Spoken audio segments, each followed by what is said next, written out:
Hello and welcome to Let's Talk About It, bringing topics from near and far.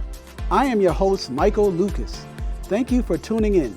Our guest today is Kayla Rene Adams. She is a recent graduate of Bowie State University.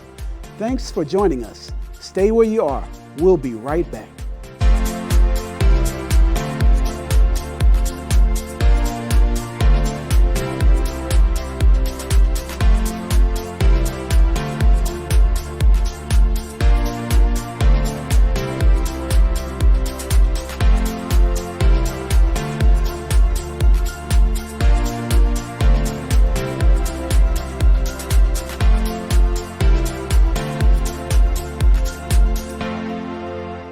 Hello and welcome to Let's Talk About It, bringing guests and issues from near and far.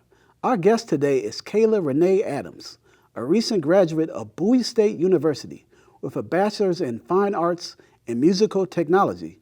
Kayla is also performing in the role of Effie White in the second star production of the musical Dreamgirls, which opened May 31st at the Bowie Playhouse with a sold-out house.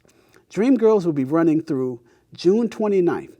Kayla is a classically trained singer and performer, and her musical performance experiences include opening for Babyface shows at Carnegie Hall and the Kennedy Center, and 12 years of classical voice training.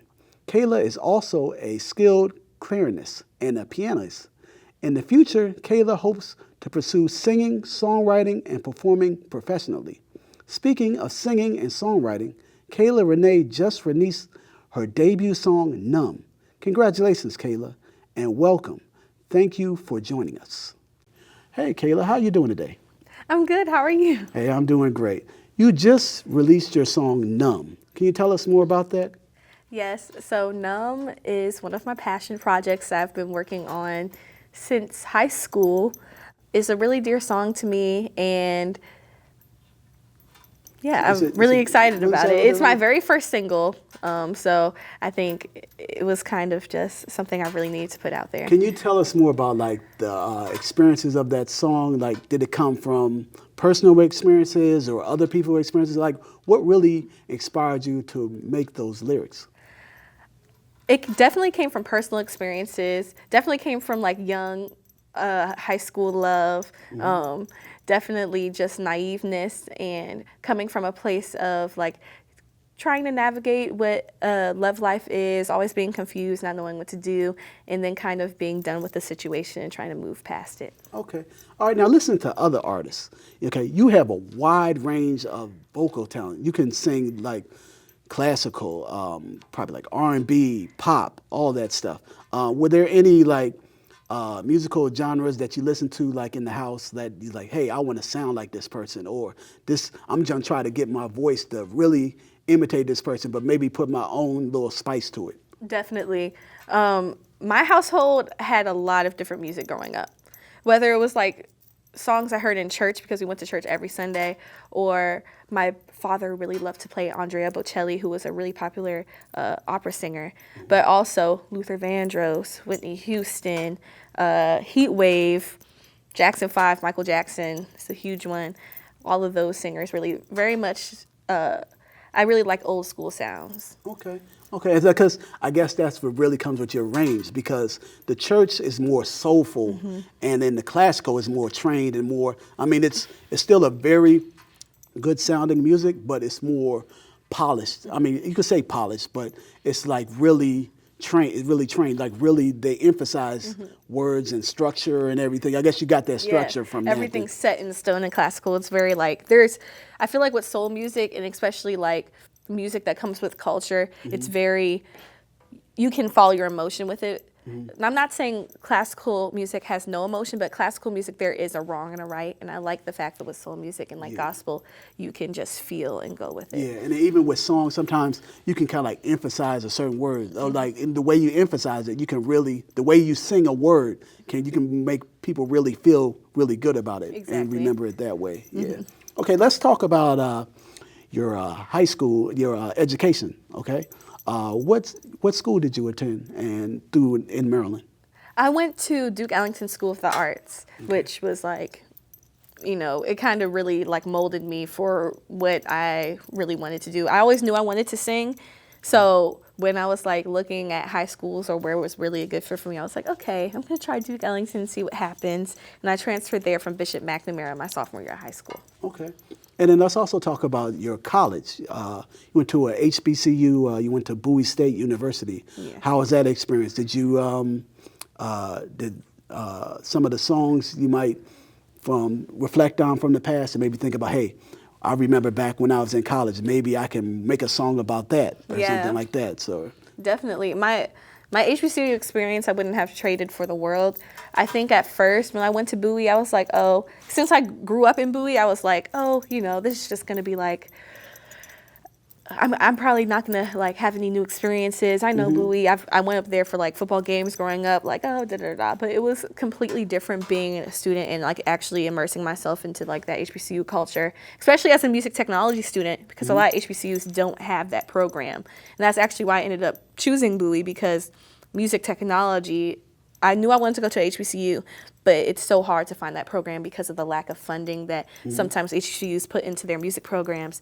And Bowie has a beautiful fine arts facility, and I was just drawn to it. Can you tell me more about music technology? Did you learn maybe like stuff about producing and engineering and things like that? So I guess you got the chance to see like both sides, like, hey, if I'm singing this is how they tap the buttons in the studio and things like that. Did you really have an appreciation for that after you? Yeah. Oh, definitely. I think the reason why I even picked the major was because I was like, okay, I know I've been classically trained, but it's different. When I knew I wanted to be a recording artist, I was like, okay, I know how to sing, but like, how can I get into the studio and how can I make sure that I'm not lost in those type of spaces? So Bowie's program ended up teaching me music production, audio engineering, composition skills, such as like, creating your own music. Like if I hear a song, let me actually write music down and give it to the band, and it teaches you all of those skills. It's a really large spectrum. Even music business, we have those classes as well. Okay, all right. Well, let me ask you this. With the music technology and then listening to songs and everything, you sung a very difficult song, and I'm telling you, I'm not going nowhere. That is a very difficult song to sing. Some of the old people can't sing it to this day, and I think you just crushed that song. I mean, it was just so cold that you just crushed it. So, thank you so much. So, when you sung that song, where did the technology play a part to that? To like, hey, I'm gonna, I see how my breath control would be when I sing the song. I have to emphasize this, or can you just tell us more about like how you channeled your emotions and was able to pull that song and perform it so excellently? Definitely. That song, like you said, is very vocally taxing. But I think sometimes, especially like in the musical sense, people can sing that song, but like the emphasis of that whole musical is so high in people's ranges, and every song is as big as that one. So by the time you get there to the end of the first act, you're like, wow, am I going to have enough voice for this? I think my voice is going to be gone. I don't think I'll be able to talk after this, right? So every day when I have a show, I don't speak a word until it's time to go on stage. And another thing is that song is really emotionally draining. You literally have to give every ounce of emotion or feeling that you have in that moment in order to actually push through it. Another thing that really helped with the music technology portion of it is I don't think I could have sang the song the way I did without mics. Mics are so important in that area because you have to fill a whole room with sound. So I think knowing that my mic was there and being able to control my dynamics and play around with that really, really helped.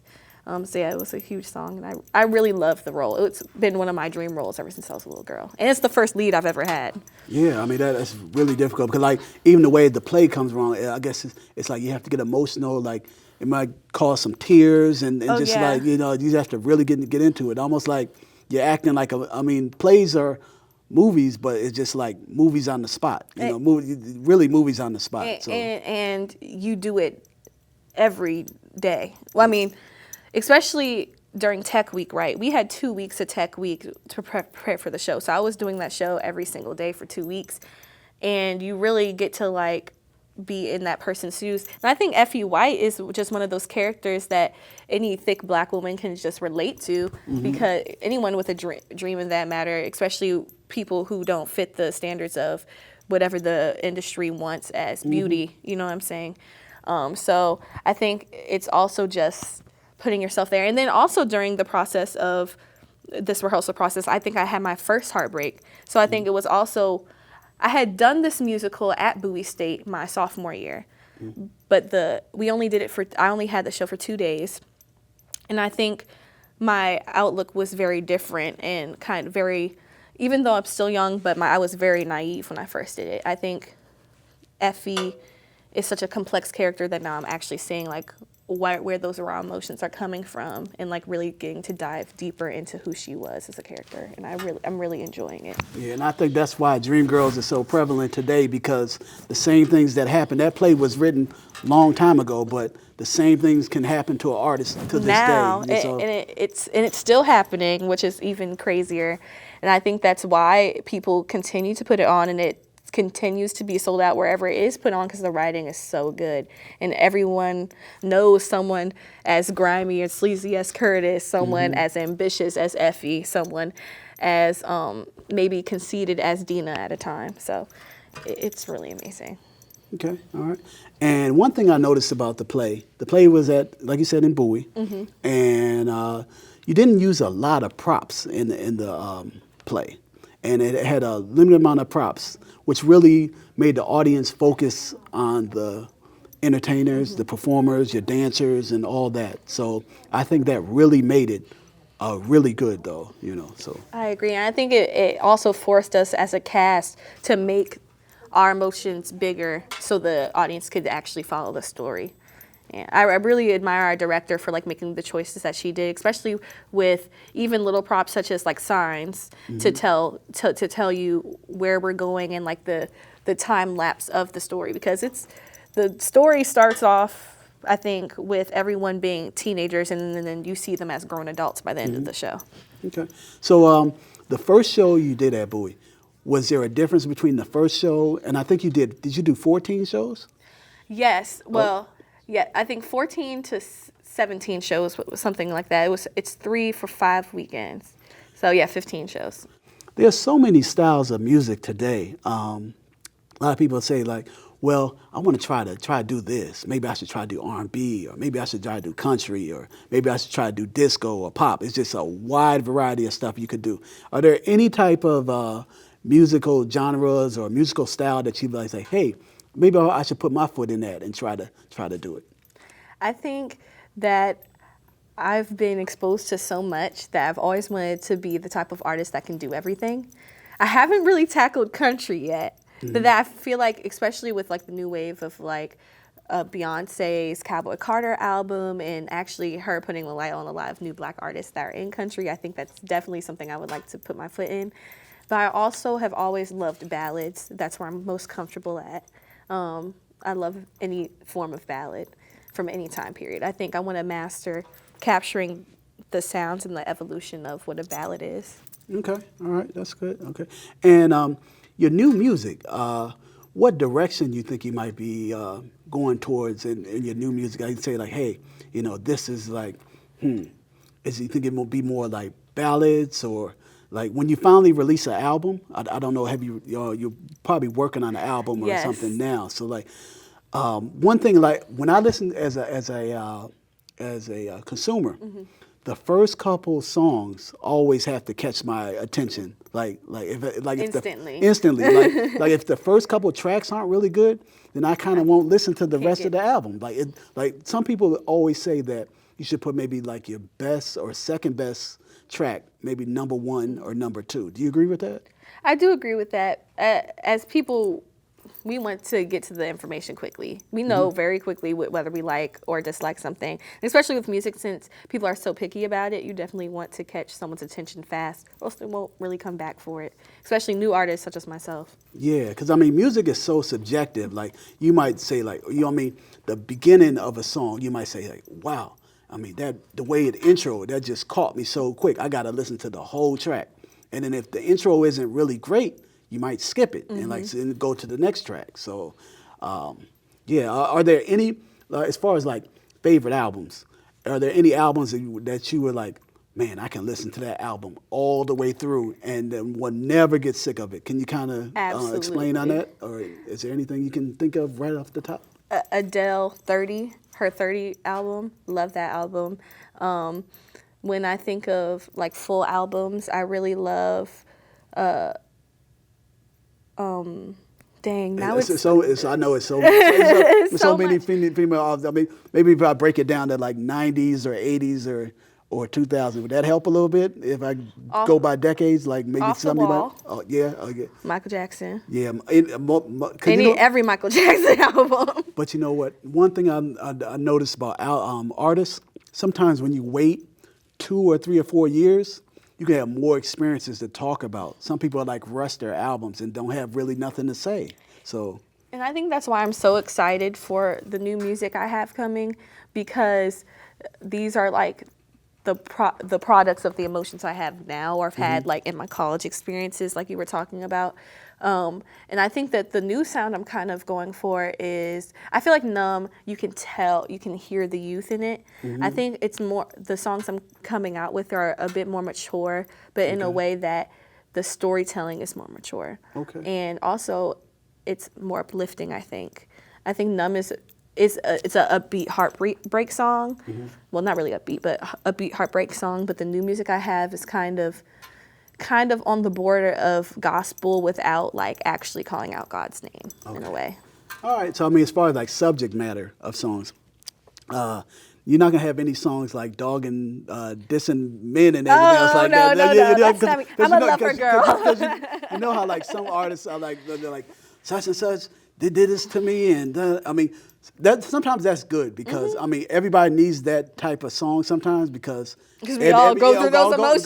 Go through the emotions. Like guys say stuff about females on songs too, and they're love songs and then like angry songs too. So and in a way, Numb is an angry song. It's just gently put. Okay. You know what I mean? Yeah. And even one of my songs that I'm really like that I've wrote recently is called "Forget About You," and it says it very plainly, forget about you. Like I'm deleting your number and I'm forgetting about you.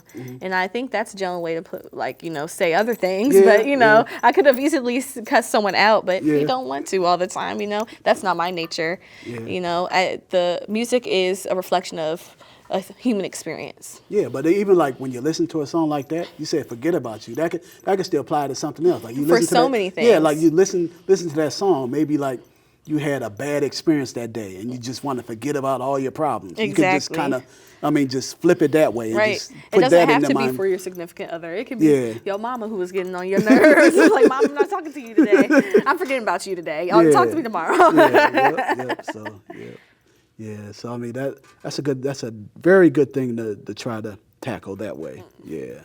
Let's talk about subject matter in the future for your songs. Some artists, after doing songs as they grow older in the music industry, say like, "Hey, I want to make a more motivational song." Like even, let's say like the Jackson 5, they were singing like A, B, C, 1, 2, 3, and then they came up with like more songs that were like, I think they had a song called like they had an album called Destiny, and they were making more songs that were just more motivational to the times. Would you ever want to do more motivational songs, and like what would be like your motivation to like do more songs? I definitely want to. I'm definitely passionate about like messages in writing, so I definitely think I will be getting into that. Some songs I've already written that are motivational, the main driving force behind it is definitely reflecting in like the struggles of the Black community, women, and also just about like having confidence in oneself and kind of finding the right path and kind of just trusting that the steps that you're taking are putting you in the right direction. I think that's really where I want to focus when it comes to like impactful writing. Okay, all right, that's good. And then impactful, I guess like daily things that you do every day. Let's say if you're going to like the grocery store and things like that. It's just like, you know, I have that song to like say that, hey, you know, this is pushing me through the struggle. Like even today, like the times like everybody's experience goes through like tough times. Exactly. And then when you hear that song, like, hey, you know, I might not have enough money to this day, but you know, I heard this song, and this is gonna put me in the right frame of mind to maybe go to this interview to get a new job or something like that. Yes. You know, and then some songs might just put people that lost hope, and if you lose hope, maybe your song might provide hope or something like that. Or even help you work through those emotions you're feeling. I think even sometimes I generally want my music to be something that helps somebody. And I think that's why I end up choosing words that aren't, you know, as we were talking about before, aren't calling someone out their name or aren't doing this or doing that, speaking negatively, because music holds so much power. What you like consume, what you listen to holds so much power. I really want like the impact to be like, this is something I can listen to in my solitude and actually help me work on what I'm going through right now. Especially like with grief, I think a lot of my songs right now, especially the unreleased ones, definitely help with the feelings and working through the emotions of grief, because a lot of the songs that I've written recently are about, my sister had passed in 2020. So after that was like a big thing with my musical journey. Like I don't think I wrote a song for about a year because I was like, I lost all inspiration. How do you do that? How can I? It was like too much. It was too much. But I guess sometimes you gotta compartmentalize them songs, because just like even like when I go to the gym, I wouldn't listen to a grief song when I'm going to the gym. Exactly. You know, so it's just like, but if I need that song, you know, to kind of like uplift me, if I'm at a place, that's why I'm like, a lot of people consume music in their car. I think that's the best way to consume music, because like you're driving and then it's like, that's the best way. That has your full attention. Like if you're at home listening to music, you might be distracted. Let's say you have kids or something like that. You can't really concentrate on and get the full meaning unless you keep playing the song over and over again. So yeah, and I think that's kind of where my niche is with my music. I think my music is, you know when you pull up at your house after work and you're like, I should go inside, but I'm gonna sit in my car for one more song. Yeah. I think that's what I want my music. I want my music to be that one song you play before you get out the car. Like you'll be driving. And then you drive that extra mile just to listen to the rest of the song. Exactly, so, and get yourself, you know, through whatever you want to feel. Yeah, or like let's say you might have had to like clean your basement or something like that. That'll push you to finish cleaning up. That'll push you to do it. Yeah, so, or at least enjoy what you're doing in that moment. Yeah, because you're like, I don't want to clean up my basement today, but you know, this song is here. So, yeah.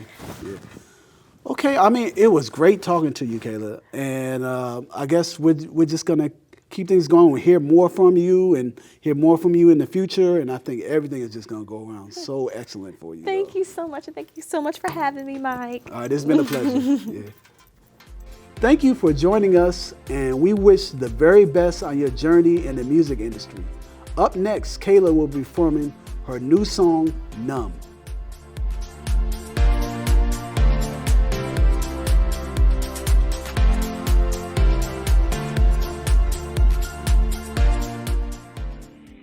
I know you're probably with the bros, maybe outside having a smoke, but call me later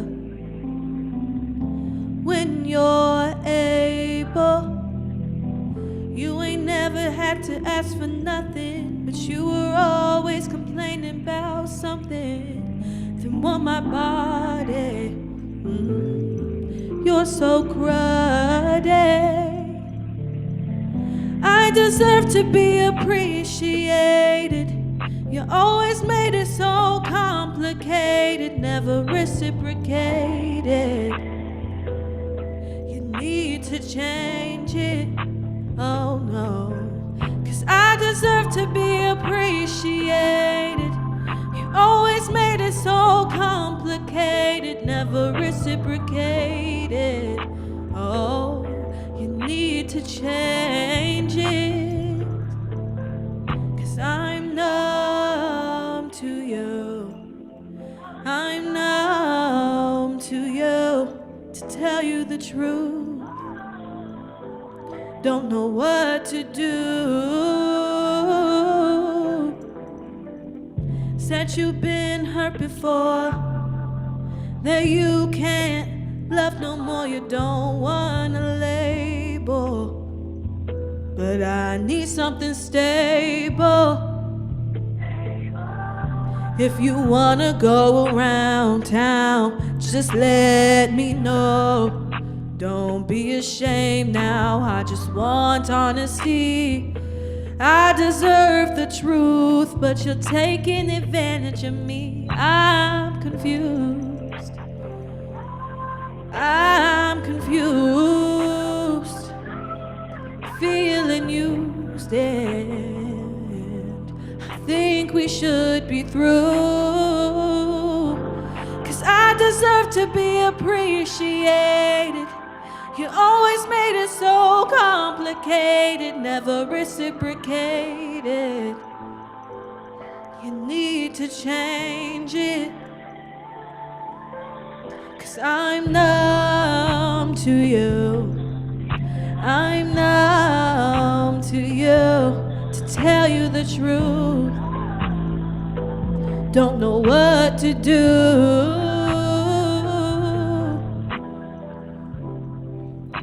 I'm numb to you.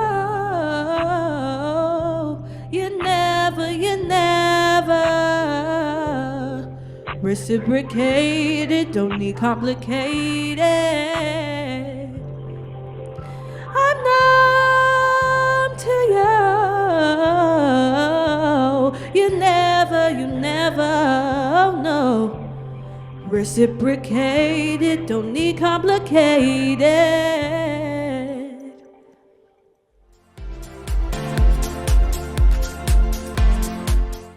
Let's Talk About It is here to communicate, educate, motivate, uplift, and inspire the world. I am Michael Lucas. See you next time on Let's Talk About It.